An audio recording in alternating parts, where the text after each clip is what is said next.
ఉక్కిపాటి గారు అంత మంచి మాటలు మాట్లాడతారు, బోయపాటి సినిమాలో అంతే మంచి మాటలు ఉన్నాయి. అఖండ 2లో మాత్రం అఖండ సినిమా తాండం శివతాండం చేసింది బాలయ్య బాబు. హిమాలయ పర్వతాల నుంచి శివుడు కనబడతాడు మనకి, బాలయ్య బాబు కనబడు శివుడే. బాలయ్య బాబులో దూరి శివతాండం చేస్తాడు బాలయ్య బాబు. అట్లా ఉంది అఖండ 2.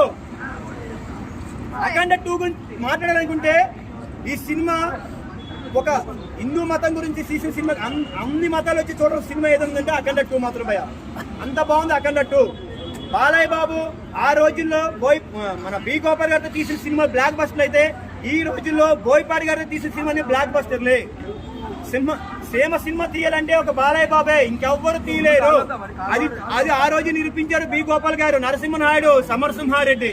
మళ్ళీ ఈ రోజు నిరూపిస్తున్నారు బోయపాటి గారు. మళ్ళీ ఆయన వారసులాగా వచ్చారు బోయపాటి గారు.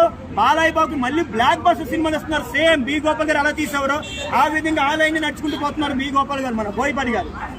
అట్లా ఉంది అఖండ 2. బాలయ్య బాబు ఎంట్రీ ఎలా అనిపించింది మీకు? బాలయ్య బాబు ఎంట్రీ లెజెండ్ లో చూస్తాం. కార్ మీద వస్తారు, అక్కడ డైలాగ్ కొడతారు, ప్లేస్ మారితే తినే ఫుడ్ మారుతుంది, పడుకున్న బ్లడ్ మారుతుంది, బ్లడ్ ఎందుకు మారుతుందో లడే ఫోల్ అనే డైలాగ్ కొడతారు.